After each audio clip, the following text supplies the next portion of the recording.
अस्सलाम वालेकुम स्टूडेंट्स, मैं हूं मोहम्मद अशरफ सादिक एक दफ़ा फिर आपके साथ। लेकिन इस दफ़ा स्टूडेंट्स इंग्लिश का लेक्चर नहीं, केमिस्ट्री के लेक्चर के साथ।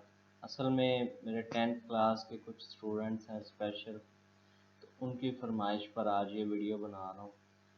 तो इंग्लिश का चलो उनको मिल रहा था मटेरियल, तो उन्होंने रिक्वेस्ट की, मुझे मैसेजेस किए कि सर आप काइंडली जो है वो साइंस सब्जेक्ट्स वगैरह का भी करें, क्योंकि हमारी उसके बारे में बिल्कुल स्टडी नहीं हो रही। तो 10th क्लास सबसे पहले जो है मोस्ट इम्पोर्टेंट टॉपिक जो है 10th क्लास केमिस्ट्री का, उसको डिस्कस करते हैं, लॉ ऑफ मास एक्शन। तो स्टूडेंट्स इसको अंडरस्टैंड करने के लिए जो है आपको दो चीज़ों का पता होना ज़रूरी है लाजमी तौर पर। एक, एक्टिव मास क्या होता है किसी भी केमिकल रिएक्शन में, दूसरा रेट ऑफ अ रिएक्शन क्या होता है। तो स्टूडेंट्स याद रख लें कि जो एक्टिव मास है, समझ लें कि ये वो मास होता है जो कि पार्टिसिपेट करता है किसी भी रिएक्शन के अंदर।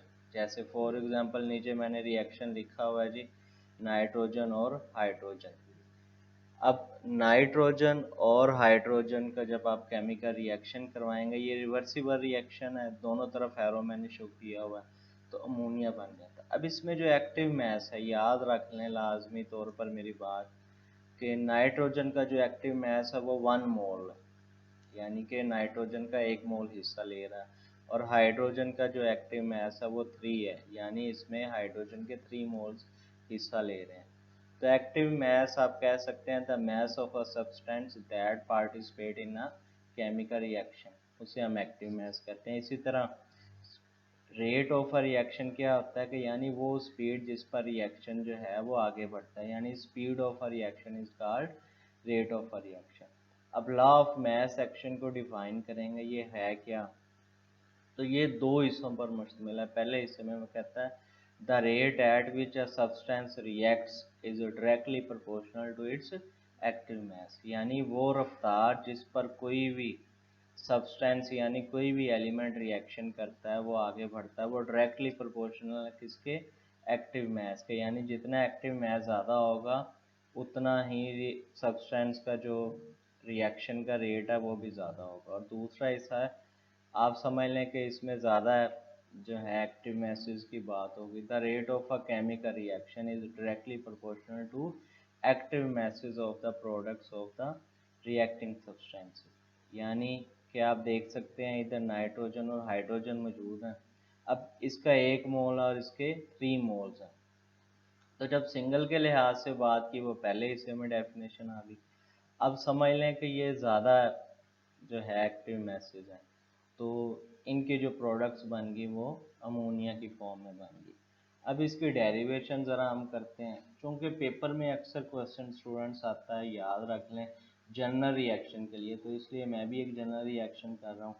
फ़र्ज़ करें कि आपके पास कोई से दो एलिमेंट्स हैं, ठीक है जी, ये ए और कैपिटल बी, ये आपके पास रिएक्शन है। कोई भी समझ लें कि इनका आपने रिएक्शन करवाया, ये एलिमेंट्स हैं आपके पास दो। जब आपने इनका रिएक्शन करवाया तो आगे प्रोडक्ट्स बन गए कैपिटल सी और कैपिटल डी। अब ये स्मॉल ए क्या है, तो ये इसका एक्टिव मास है। समझ लें कि इस एलिमेंट के इतने मोल्स जो हैं वो हिस्सा ले रहे हैं। इसी तरह स्मॉल बी जो है वो इसका एक्टिव मास है, जबकि स्मॉल सी और स्मॉल डी जो है वो क्या है जी, प्रोडक्ट्स के एक्टिव समझ लें कि आप कोएफिशिएंट्स हैं कि इतने मोल्स जो हैं आगे प्रोडक्ट्स के बन चुके हैं। तो स्टूडेंट्स याद रख लें। अब जनरल रिएक्शन में आपने 3 जो है हाइडिंग्स भी लिखनी है डेरिवेशन में। सबसे आप जानते हैं कि कोई भी रिवर्सिबल रिएक्शन दो हिस्सों पर मुश्तमिल होता है, फॉरवर्ड रिएक्शन और रिवर्स रिएक्शन। फॉरवर्ड रिएक्शन क्या है, जो कि बाएं से दाएं बढ़ता है। अब जानते हैं कि फॉरवर्ड रिएक्शन जो है वो बाएं से दाएं जानिब बढ़ता है, तो हम कह सकते हैं कि रेट ऑफ फॉरवर्ड रिएक्शन जो है वो डायरेक्टली प्रोपोर्शनल है किसके, active masses of the substances. तो हमने इनको लिखा। अब याद रख लें प्रोपोर्शनैलिटी कांस्टेंट को ख़त्म करने के लिए हम के लगाएंगे। अब चूंकि ये फॉरवर्ड रिएक्शन है, इस वजह से हमने के और एफ लगा दिया, यानी कि फॉरवर्ड रिएक्शन में हमारे पास ये सूरत हाल बन गई। इसी तरह रिवर्स रिएक्शन में आएंगे तो इसको मैं शो करूंगा जी आर और आर से, यानी रेट ऑफ रिवर्स रिएक्शन। ये भी डायरेक्टली प्रोपोर्शनल है किसके, प्रोडक्ट्स के। आप जानते हैं कि रिवर्स रिएक्शन जो है वो प्रोडक्ट से शुरू होता है, तो इस वजह से स्टूडेंट्स क्या है जी, अब ये जो है डायरेक्टली प्रोपोर्शनल है rate of reverse reaction products के। तो इसको भी ख़त्म करने के लिए प्रोपोर्शनैलिटी को इक्वल लगाएंगे, के लगाएंगे इसके जगह। चूंकि ये रिवर्स रिएक्शन है, मैं आर लिख रहा हूँ, तो ये हमारे पास प्रोडक्ट्स बन गए। अब आप जानते हैं स्टूडेंट्स, इक्विलिब्रियम एक ऐसी हालत है जिसमें क्या है, जनरल हम डेफिनेशन करेंगे तो ऐसी हालत जिसमें क्या है कि रिएक्शन मज़ीद जो है वो प्रोसीड नहीं कर रहा हो, तो वो इक्विलिब्रियम है। If a body at rest or set to be moving with uniform velocity is called equilibrium.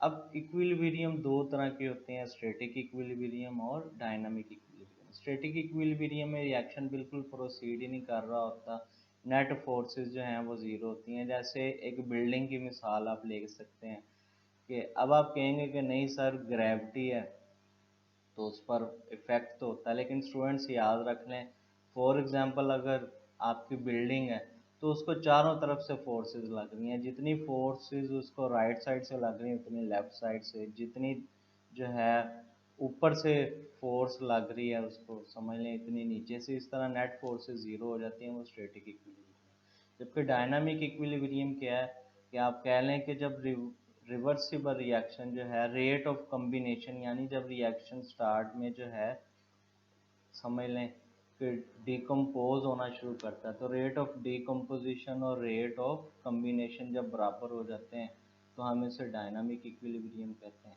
अब इस सूरत हाल को देखते हुए हम कह सकते हैं कि फॉरवर्ड रिएक्शन और रिवर्स रिएक्शन का रेट जब बराबर हो जाए तो वो इक्विलिब्रियम है।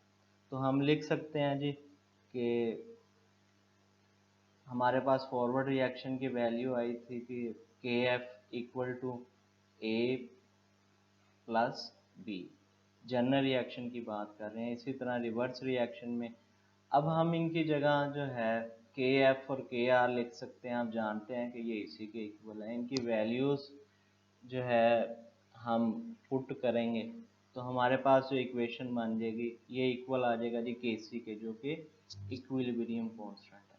आगे स्टूडेंट्स इसकी डेफिनेशन आप कर सकते हैं और इसको भी मज़ीद इसी तरीके से वैल्यूज़ पुट करके डिराइव कर सकते हैं। तो उम्मीद करता हूँ स्टूडेंट्स आज का लेक्चर जो है आपको समझ आया होगा। अपना ख्याल रखिएगा। Thank you.